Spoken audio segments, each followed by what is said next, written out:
Hi, hello everyone. Welcome to our webinar session today. It's called Passive Optical LAN 103, a deep dive into physical aspects of passive optical LAN deployments. It's brought to you by the Association for Passive Optical LAN. My name is Jeff Burke. I am an AppLAN Marketing Committee member, and my day job is I'm the Chief Marketing Officer at DZS, which is a company which is one of the founders of AppLAN and a platinum AppLAN member. I'll be the moderator for this 1 hour session. Before we begin, let me explain what AppLAN is. Basically, it's the Association for Passive Optical LAN is a non-profit organization tasked with advocating for the global adoption of passive optical LAN local area networks. And basically, each of the companies involved today is a member and an evangelist of PON technology, and of course, the key advantages that make passive optical LAN an ideal solution for deploying networks in enterprises. We're excited to have you join us today for what is really the 5th in a series of webinars that we've been having over the course of the late summer and this early fall, and been focused on the hottest topics in the field of passive optical LAN technology. I heard there may have been a little bit of a mix-up this morning and some email notices sent out reminding you of the session, so we apologize for any confusion and applaud you for making it to here for the session today on time. Over the last 5 months, we at AppLAN have been alternating between market-focused and technology-focused events, and this month we are back in the technology focus for this Passive Optical LAN 103 deep dive into the physical aspects of POL and deployments. These technology sessions echo the components of a 2-day training event that we offer at Bixby events around the world, but with the deeper dive and some up-to-date reflection of what's actually going on in the current market. So with that, let me introduce you to some of the folks that are on the call today. We have, as I introduced myself as moderator, but we also have Ron Tellis. He's the Technology and Applications Manager for LAN at Belden. Ron, I don't know if you want to take a second to say anything about who Belden is and what their place is in the industry. Yeah, Belden is a manufacturer mainly of cable, but we have a lot of different other companies under our umbrella that help support all network connectivity for all the infrastructure needs, from industrial to smart buildings and so forth. So that's in a nutshell, that's who we are. Fantastic. Well, also joining us today is Jeremy Kendall. Jeremy is the CEO and Systems and Infrastructure Engineer at Edge Power Solutions. Jeremy, why don't you give us a bit of insight into what Edge Power does? Edge Power is a manufacturer of what we call approachable remote power solutions for the telecommunications industry, remotely powering optical LAN devices, other telecommunications devices. And the reason we say approachable is we try to make it a plug-and-play solution, not requiring specialized training or electricians and things like that to do the install. Great, thank you. And our last panelist today is Steve Lindberg. Steve is a colleague of mine at DZS, system engineer. He's also a technology committee member at AppLAN. And Steve, you've been working in passive optical LAN now for a number of years. I don't know if there's anything you want to share with regard to your background. Not much. It's been about 13 years, Jeff, and I was a support guy before I was in system engineering. Perfect. Well, I think we have a great lineup today with regard to the overall agenda. You know, we've gone through the introductions now. Really, what we're going to do is we've split this up into 3 discrete sections where we're going to be, not only talking about the critical pieces of any successful passive optical LAN deployment, right, but also really some of the things that we've also learned from real life deployments and the best practices over the course of this time. So with that said, I believe I'm going to hand it off to you first, Steve, to kind of kick us off with regard to just some of the basics of the network before we get into some of the details. Yes, sir. The slide we're looking at, a lot of you have seen many times before. Most folks are familiar with optical LAN, which is basically on head-end device. The passive component, and the name comes from the splitters and the single mode fiber structure in between the OLT and the ONTs. sure most of you guys are familiar with that, but we'll talk a little bit more. And the power components, we're going to have Jeremy here to expand on that. ONTs and OLTs must be powered. Now, with most of the vendors, you can either DC or AC power. DC power to the ONTs, at least, is becoming a lot more common. Jeremy will delve into some of the reasons why that is. Next slide, Jeff.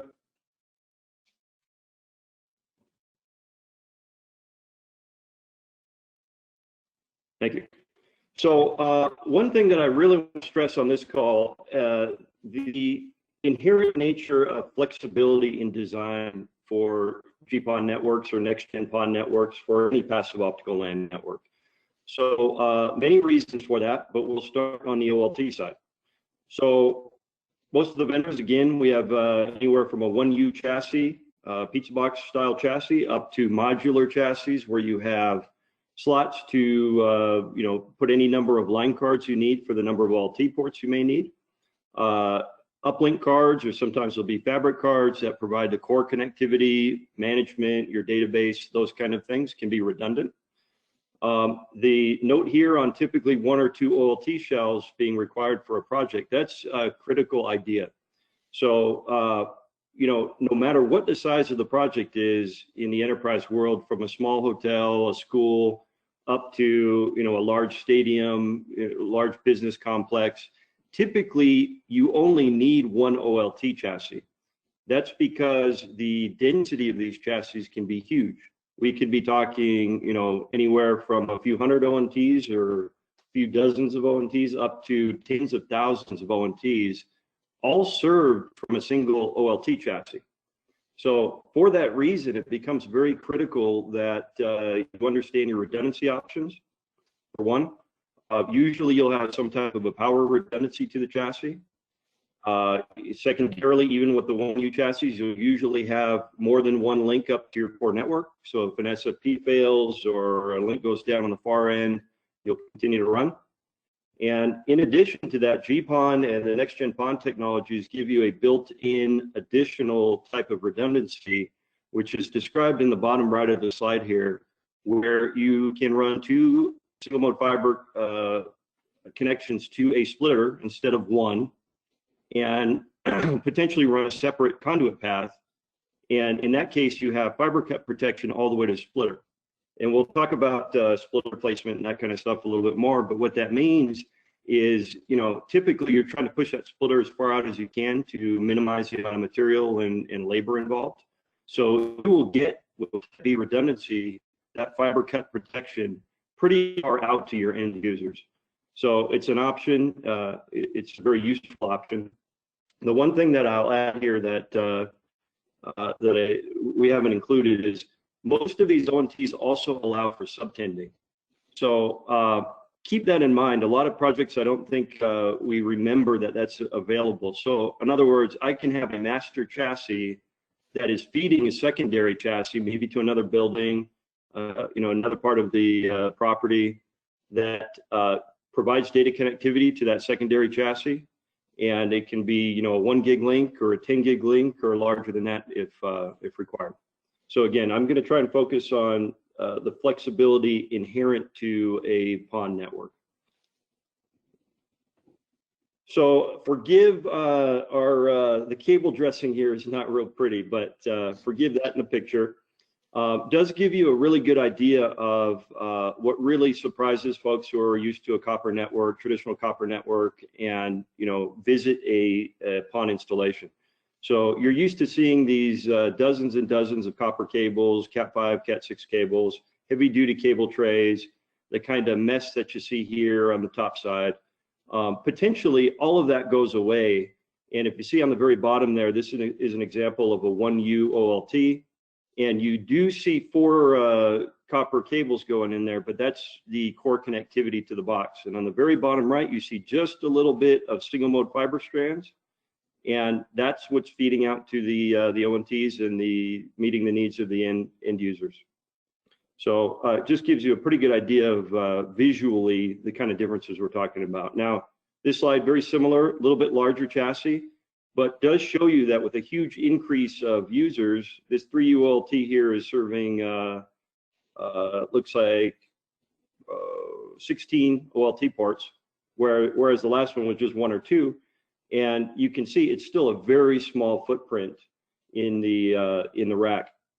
Now again, I was an old guy that used to do the cable dressing, so forgive us. But in the center there, you see a 24-port ONT, and again, back to the flexibility, you can have an ONT sitting next to your OLT chassis, like in this example, if you have a need for, you know, Ethernet ports in that same room. So, you know, 24-port ONTs are common now. 1 port, 4 port, 8 port, basically anything you need, and can be physically located pretty much anywhere you can dream up. So one really cool example, and there are others out there that are this large, but this just really showcases all of the different technologies that can run on a PON. So the Mercedes-Benz Stadium, Atlanta Falcons NFL Stadium, everything you see here is running on the PON network. So you can see that the amount of sheer fiber optic that you're talking about, 6,200 kilometers. You know, think about if it were copper, it'd be, you know, orders of magnitude more, you know, more cost, more labor.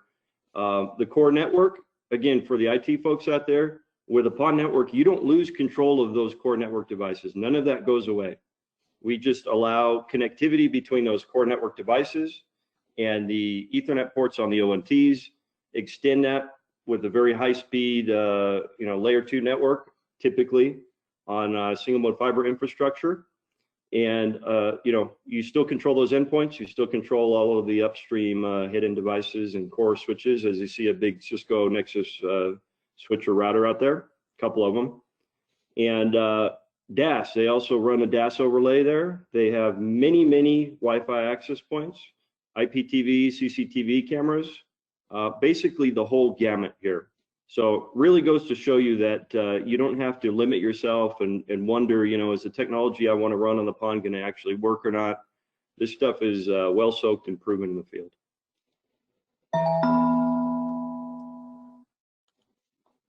Again, an idea of how small the footprint can be of the PON, even in a large installation like this.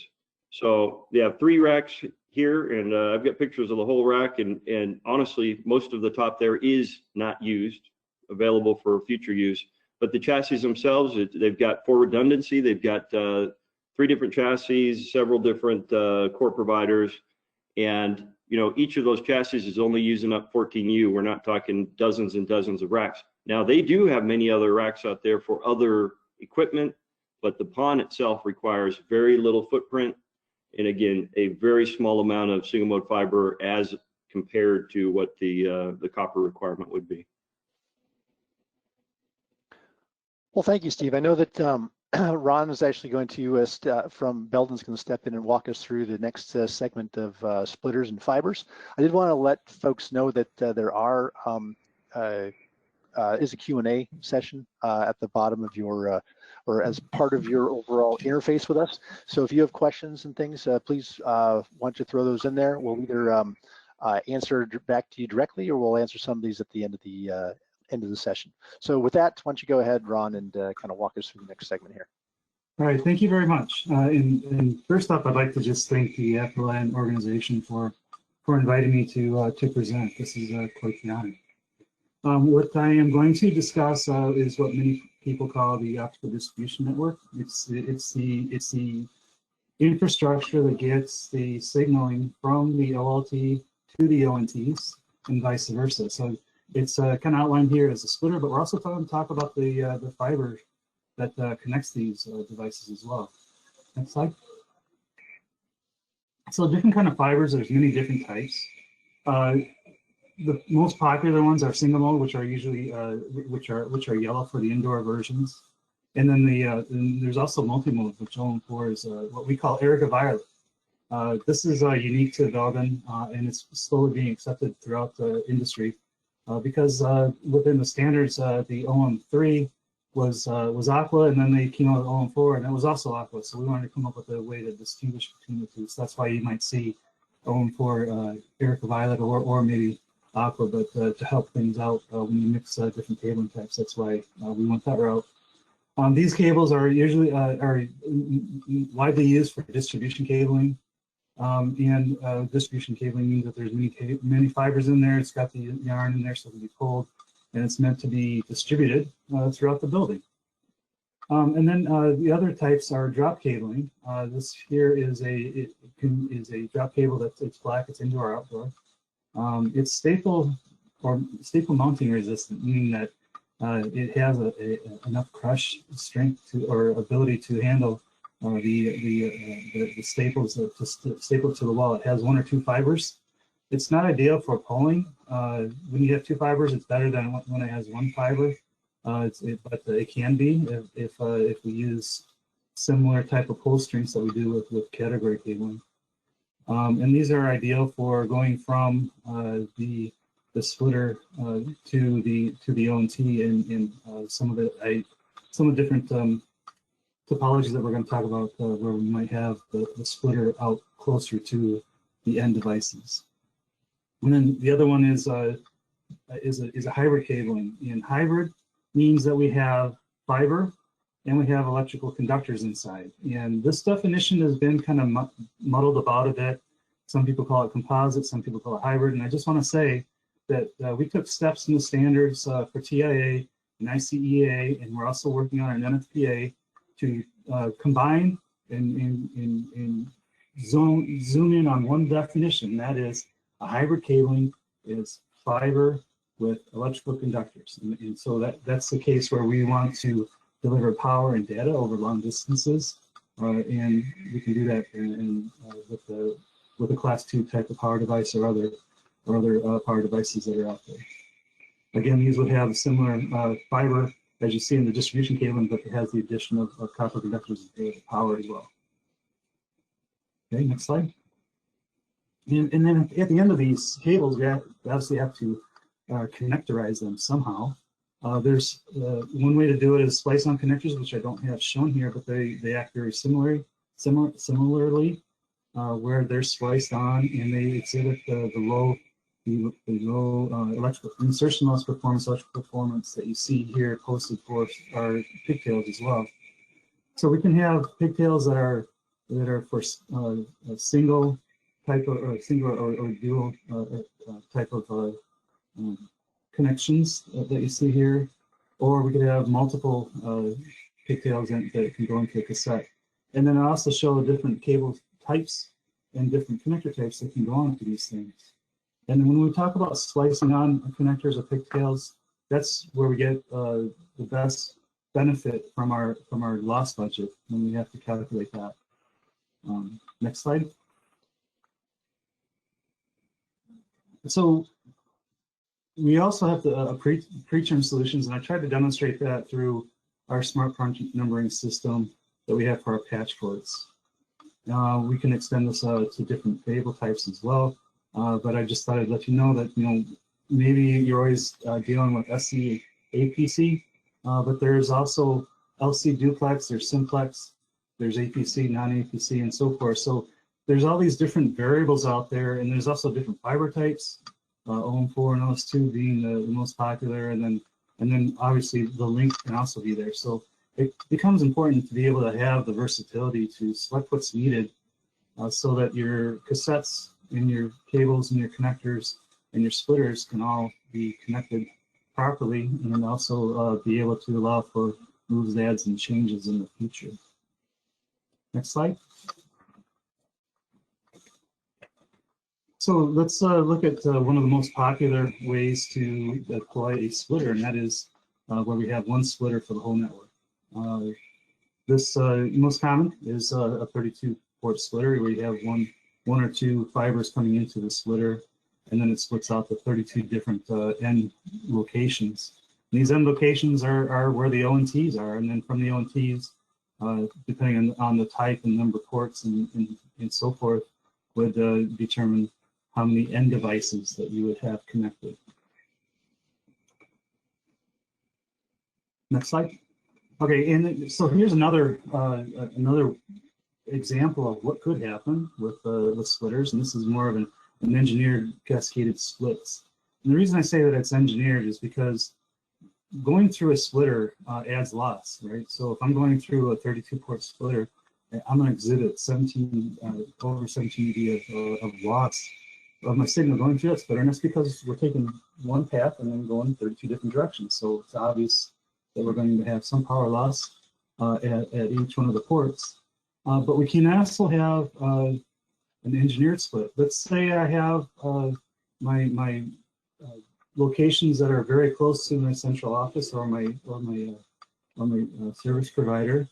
I might have splits that are heavier in density, like let's say 8 or 16 ports. And then if I'm going further away from that location from my service provider, I might want to consider having fewer splits, let's say, so that I can maintain more power and not have it lost in the splitters, so that I can maximize my reach. Obviously, this takes a little bit of calculations and know-how, and that's why it's called an engineered split. And you have to really kind of consider the different losses that are going to, as you go through the different splits. Next slide, please. So we're going to talk about 3 different types of splits, and the first one here is what we call the centralized split. So I have one location. My one location here is the IDF, the intermediate distribution frame. So this is where let's say the riser comes into a particular floor here, and then goes horizontal.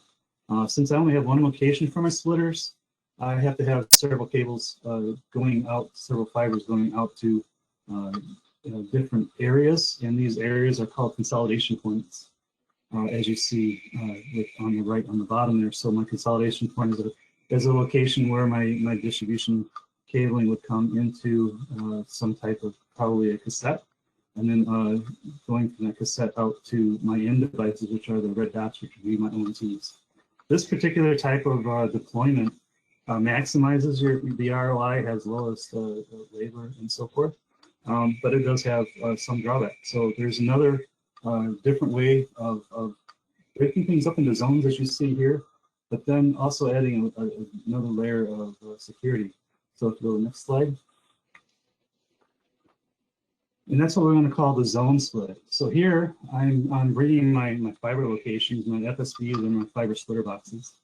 I'll break up my areas into zones, and within these zones I'm going to have the splitter box, and then at that splitter box I'm going to go from the splitter box to all my end devices. Now the benefit of doing something like this is that this adds a level of protection over a certain area, right? So if I was to have some issue that would happen, either at the OLT or something with the cabling or the fiber that came to the FSB, I would build in some type of redundancy, either to an additional port at the OLT, or let's say a different path with the distribution fiber. So instead of having the one line that you see here going straight to the IDF, maybe I have one path going clockwise and another path going counterclockwise through the location, so that I have a level of redundancy within the same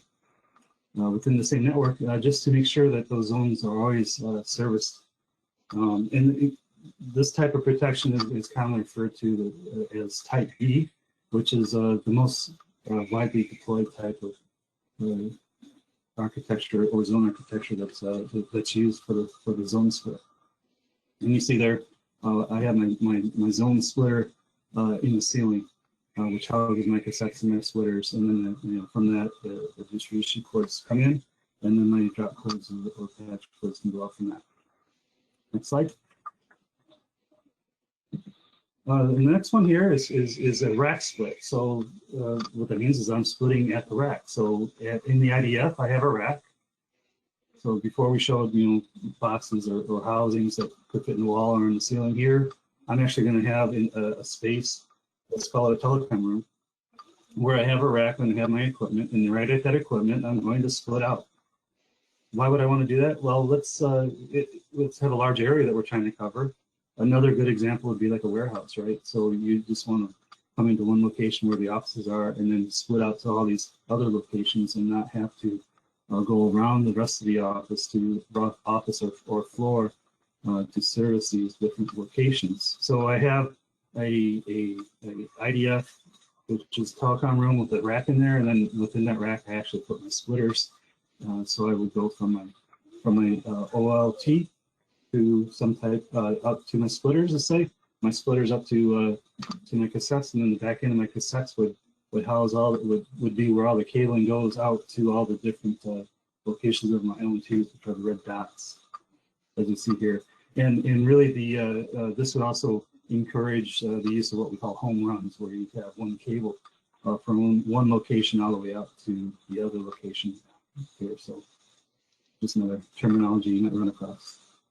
So all these different examples, even though we showed them within a building, they can be scaled to support a whole entire campus, right? So if the red square at the bottom is my MDF, so that's my main distribution frame. And then I can go from that to different buildings, and within each building, I have my fiber distribution house. Add some layer of redundancy to go different directions, so that I have some protection there if needed, depending on the design. And I can scale all the concepts that we just talked about, not only within a building, but within many buildings or on the campus, as you see here. So let's talk a little bit about enclosures. And the reason I have this here is, we have to have something to house the connections and protect them. And we've talked about how we can hide these in the ceiling. And when we start putting things in the ceiling, we got to be mindful of fire ratings as well. So fire rating for air spaces requires plenum. Plenum means that if the materials in there self-extinguish, they won't reignite, and they have a lower smoke than traditional materials. The reason we want that is because as many air spaces up above the raised ceilings are the air space, I should say, and if we ever have any issue, you don't want all those toxic fumes and smoke and reigniting fires and such going into the ceiling. So for that reason, if you're going to put these devices and zip tie them to the structure up in the ceiling, you got to consider the connectivity. They have a plenum rating, which is UL 2043, just like we have to have that rating on our cable, which is CMP. Okay, next slide. So one of the beauties of PON, passive optical LAN, is that I can pretty much put a telecom room, an IDF, however you want to call it, anywhere, right? So I have this beautiful hallway that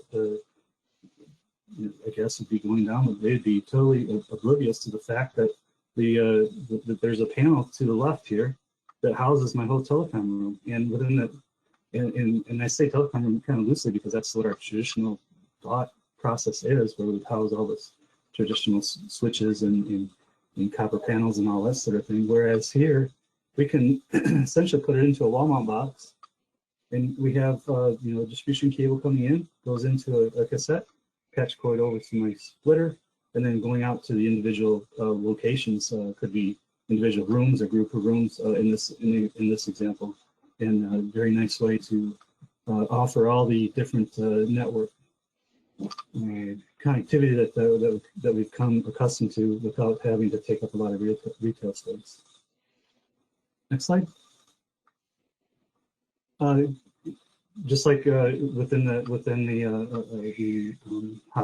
look like a hotel in the last one, this one's an industrial space, right? So again, since I can have very few components, it's not requiring power.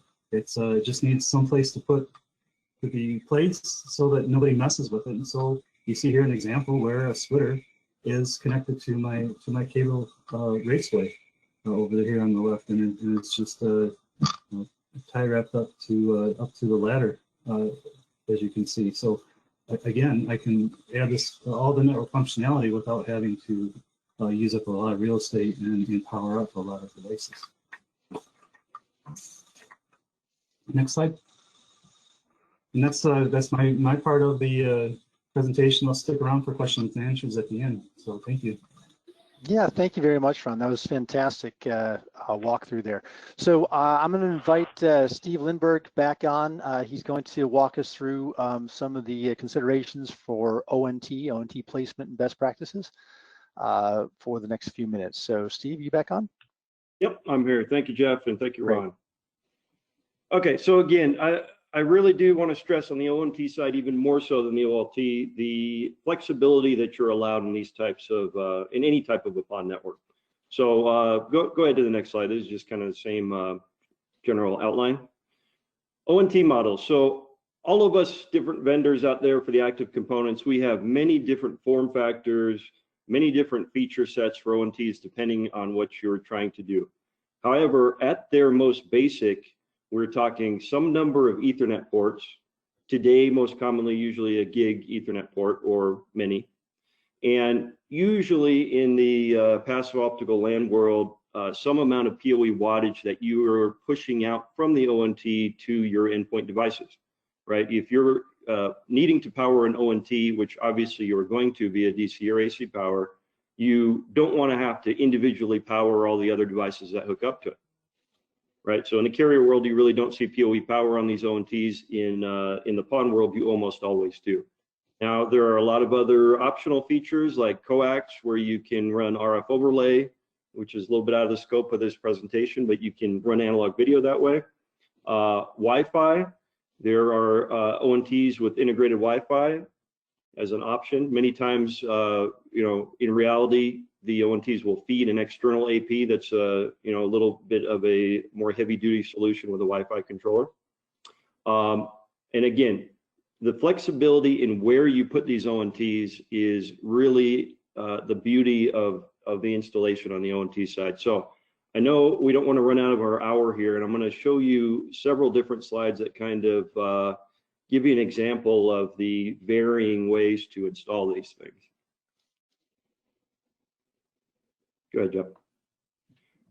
Oh, and again here, talking about less common ONTs, but also adding to the flexibility and depending on what you're trying to do. In-wall ONTs, in furniture ONTs, if you still need the RJ45 jacks that are becoming less common, there are cases where that still makes a lot of sense.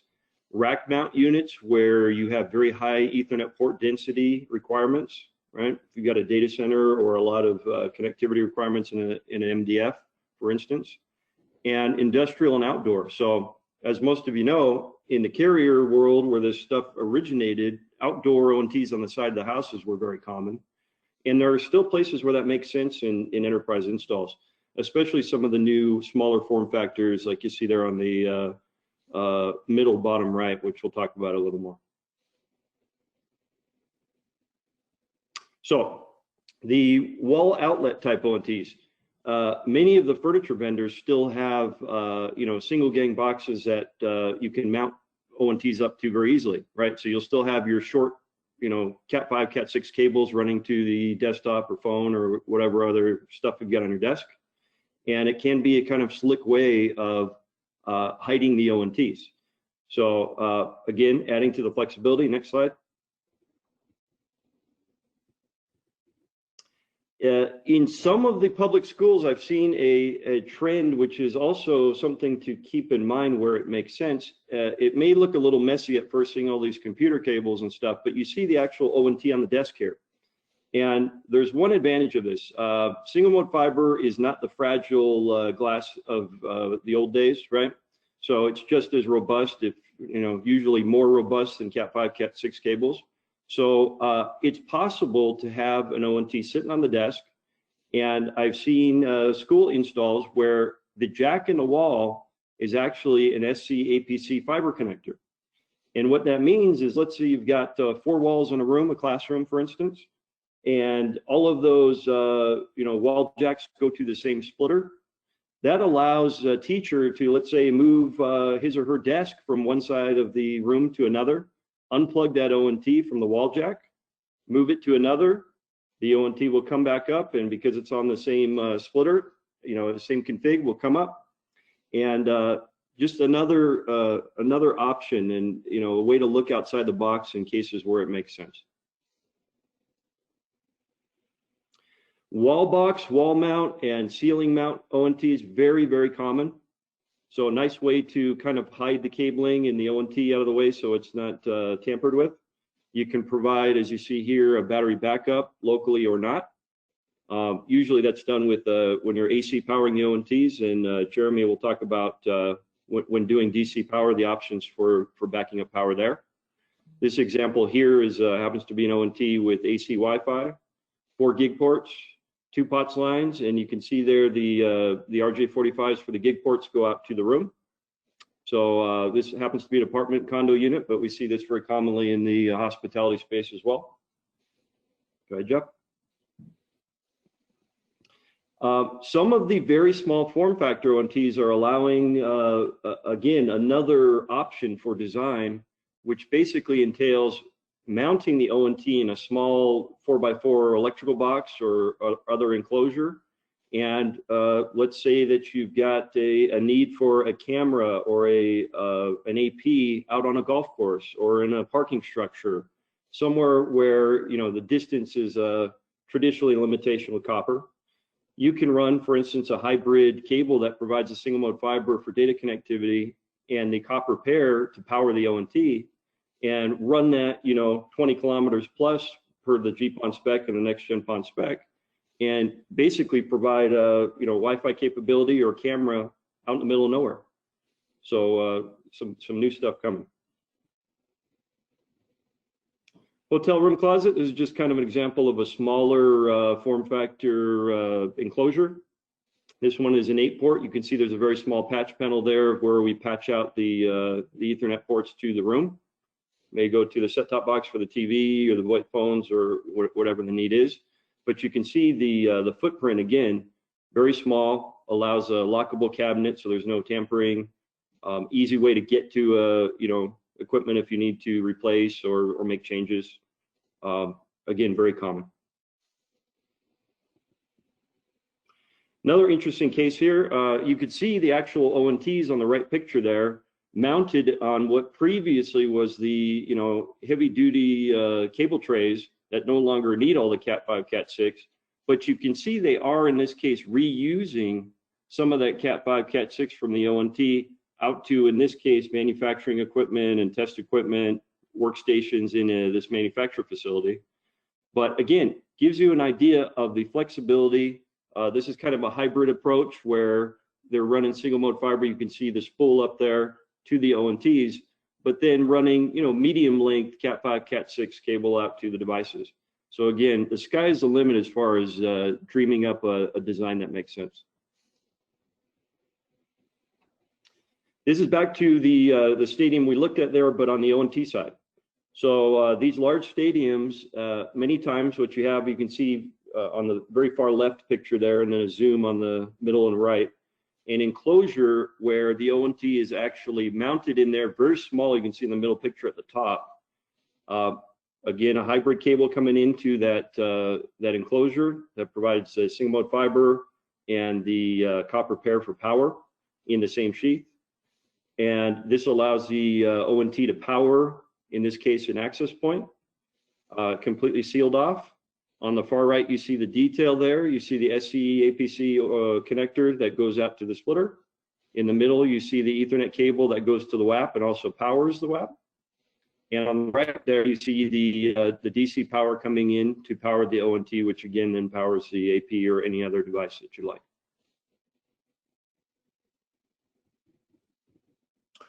Okay, so this is a higher education install, ceiling closure on the right there. You can see closed up on the bottom right. It's pretty much out of the way, but still allows access for maintenance and things like that. This is a example of type B redundancy, which Ron talked about, where you are running 2 ports, usually done on 2 different line cards, out to the splitter, which again gives you protection on the fiber. If you have a fiber cut or SFP fails or connector fails, you'll continue to provide connectivity to those ONTs. And in the bottom middle there, this is more along what Jeremy will be talking about, but this is the remote power DC distribution to the ONTs. Telecom Closet here, this really is just showing, again, a hybrid approach. On the bottom there, you've got a few ONTs, not OLTs, but ONTs that are providing a whole lot of Ethernet port connectivity in that room. So again, sky's the limit, right? These 24-port ONTs, they can be sitting right next to the OLT chassis. They can be pushed out, as far to the edge as you want. As most of you are aware, distance limitations really don't exist in the enterprise world because we're talking, depending on transceivers, up to 30-something miles. So, you can put this stuff anywhere that makes sense. Now, that does sometimes allow for designs that maybe are not so great, but usually it allows you to come up with, what makes sense for your customer, and many times, ideas that are not previously available with copper network. Outdoor enclosures, these are, old school in the carrier world. They run OLT chassis in pedestals and stuff all the time, but that doesn't mean that they don't make sense for some enterprise installs as well. So many OLTs are carrier class products, so they can be mounted outdoors. They can be in a sealed off enclosure, as you see 3 different types here. The 2 on the left are actual OLT chassis, and the 1 on the right is an ONT. But in either case, outdoor enclosures is done all of the time. So again, in the interest of time, I want to make sure that Jeremy gets the time he needs here. But the ranging process in a nutshell, you basically have an ONT connected to your fiber infrastructure. It initiates a registration up to the OLT. The ONT, basically learns the capabilities of that ONT and then starts talking OMCI so that you can configure and monitor and things like that. Serial number is learned by the OLT, and you can manually assign that to the virtual port, or some of the more common methods now are let it auto-assign. That serial number is right on the side of the ONT, or an FSAN number. Your field tech can, read that and be sure that the ONT you're monitoring or configuring is correct. That's the basic idea. There is in the ranging process, there's an allocation of upstream bandwidth. It is a shared TDM technology in the upstream, although it's very high speed, and for all intents and purposes, from a user perspective, you wouldn't know. But the distance and delay is taken into account between all of the ONTs, and it basically ensures that the upstream transmission of each ONT, they don't collide with each other. So in reality, this stuff used to be required knowledge, but quite honestly, in the modern world, it's usually as simple as plug an ONT in, the OLT chassis, you'll see it, put your serial number where you want and start configuring. On the far right there, you see the actual bread and butter here, which is VLANs, PoE wattage, your QoS, is it IPTV, IGMP aware, all of the stuff that the network guys do all the time. So this ranging process, while interesting, you don't need to be, the rocket scientist, GPON guys of old. Pretty much, this is all done for you, and it's much easier to configure, let's say, than when I started doing this. Okay, I think this is the last slide here, Jeff, for me. Again, this just reiterates the need. This is very important to, as you're installing ONTs, make sure that you either barcode scan, make sure that room 101, the ONT somehow is associated with that. Now, again, you will always know which ONT is which based on a serial number. We can always cross-check that from the OLT chassis itself. But, good naming conventions, good record keeping is critical. And, it's something that, if done improperly, can make a GPON project, give it a bad name, make it not look good, and we don't want to do that. So don't forget about this. That's my last slide. Back to you, Jeff. Thank you. All right, thank you for that walkthrough, Steve. Let me introduce Jeremy Kendall again. He's going to come in and talk to us about powering options for passive optical LAN deployments. So, Jeremy, you there? Yes. All right, great. Thanks, yeah. I want to talk to you a little bit about the critical role that that power design plays in the successful deployment of an optical LAN network. I have a extensive background in optical LAN that kind of led me to be in the power world. So I go back quite a ways with optical LAN as far as an installer and engineer. So So I might have different perspectives than somebody that just does just power. So, but anyway, if we can go to the next slide. When it comes to powering your ONTs, there's really two ways, and then within those two ways, some different ways of doing it. As Steve spoke about, your local AC power, usually in the form of a plug and a transformer brick of some sort. We have a traditional rectifier or rack power fed from your MDF or IDF, and then within those, there's now intelligent remote power and some combined connectivity solutions. Next slide. And as I said, when we talk about local power, we typically mean AC, and then remote power, we typically mean DC. Not always the case, but where you see those examples, like in a ceiling enclosure, we look at it as a place you can do AC power because the cord or the wall wart is hidden, so it's not something that you consider aesthetically not pleasing. But in some of the examples that Steve showed earlier, like in a conference room or a new office, an ONT on the wall, or those wall mount ONTs are much more suited for remote power where that is hidden, so it wouldn't look nice to have that wall wart on the wall in like a nice conference room or something. And then also with the local power, depending on your need for backup, it could increase the cost if you had to have a UPS at each location. As you can imagine, if just look at one splitter, 32 ONTs on there, it's 32 separate UPS locations, so that could get kind of expensive. And then increased risk of disconnection under a desk. True story, as I mentioned, I have a long history in PON, and early on in the early enterprise days of PON, did a large installation in a high-rise in New York, and at the time, there was not really remote power options for optical LAN, and at each cubicle location, they had a quad outlet under the desk, and that outlet contained a spot for the monitor, spot for their PC. It had a spot for a lamp with their phone charger on it, and then the fourth outlet was reserved for the ONT that served either one or two cubicle locations. And we installed this in March, and from March to November, this system operated flawlessly. And then all of a sudden, in December, we started having issues out in the cubes.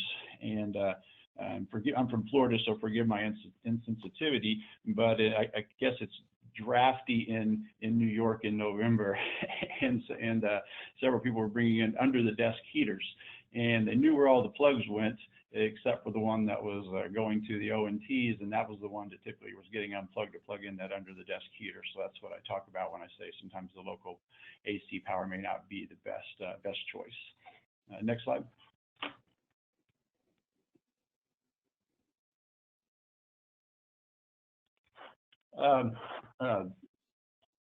This is a traditional rectifier power, and when we say that, it's typically closet-based. It's a rack or wall mount options. It's low voltage, considered class 2, covered under the NEC article 725. And what that states is you can have a maximum of 60 volts DC at 100 watts per wire pair. And the reason I say that it is possible utilizing 2 or more pair to increase your power to an end device, and there's some restrictions associated with that, but that possibility does exist.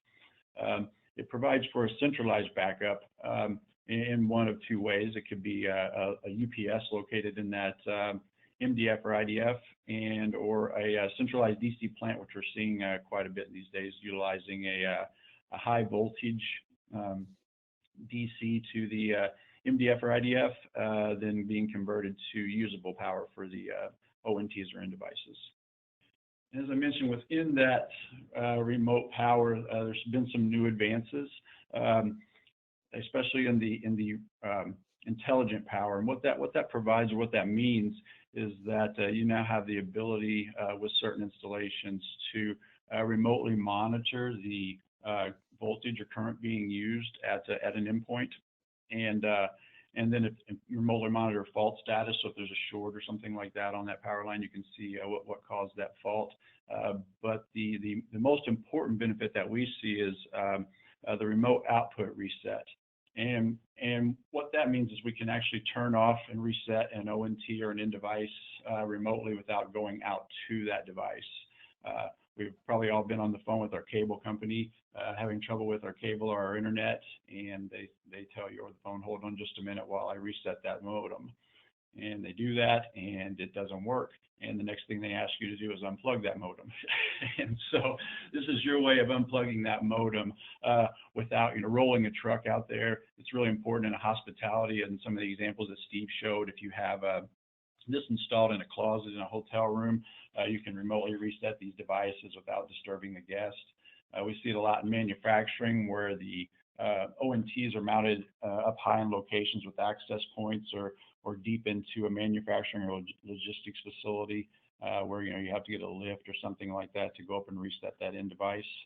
And I think they had a golf course example, perfect for that as well. And again, just like the others, it can be centrally backed up, either a UPS or a central high voltage DC.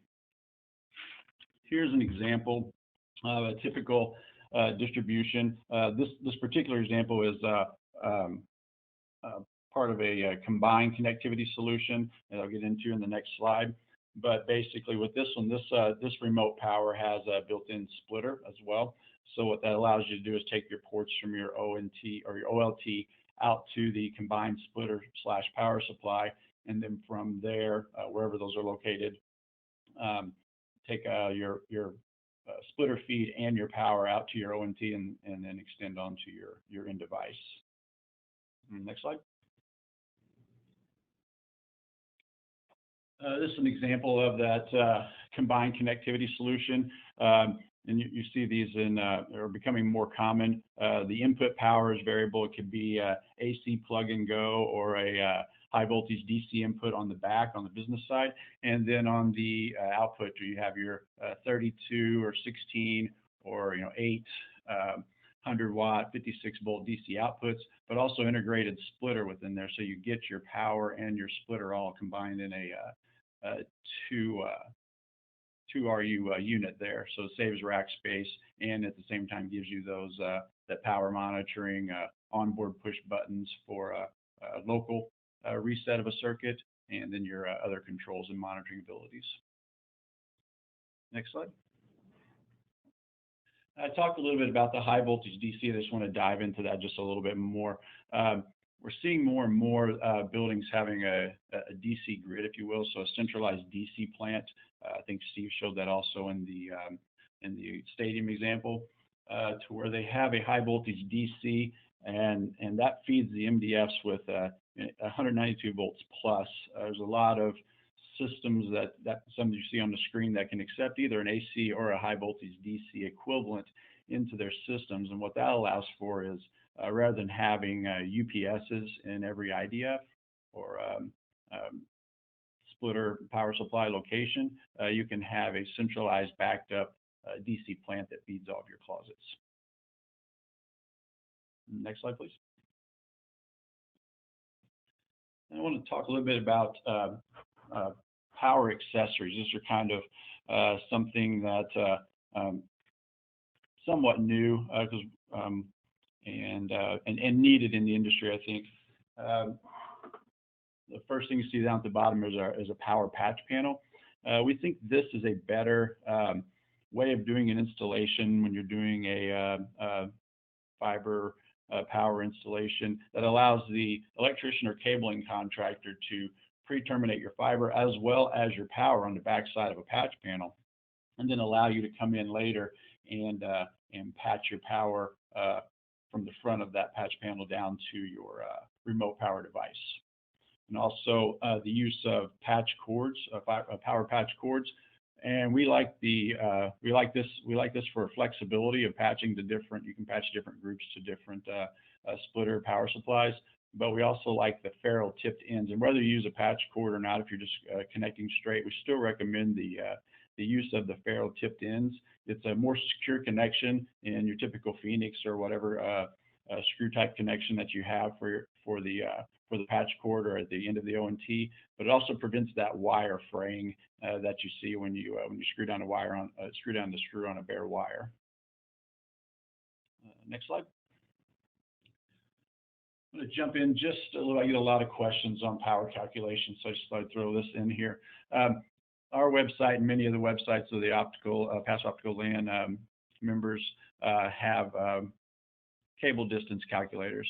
And for on the PON side of things, you need to know is that most typical ONTs that operate at a nominal 48 volts DC, we've found in our testing, and it's not all ONTs, but most operate at best at 51 volts DC and above.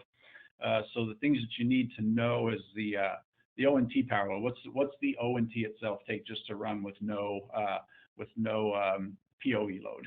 Then you need to know the POE load and the cable distance from the source to the end device.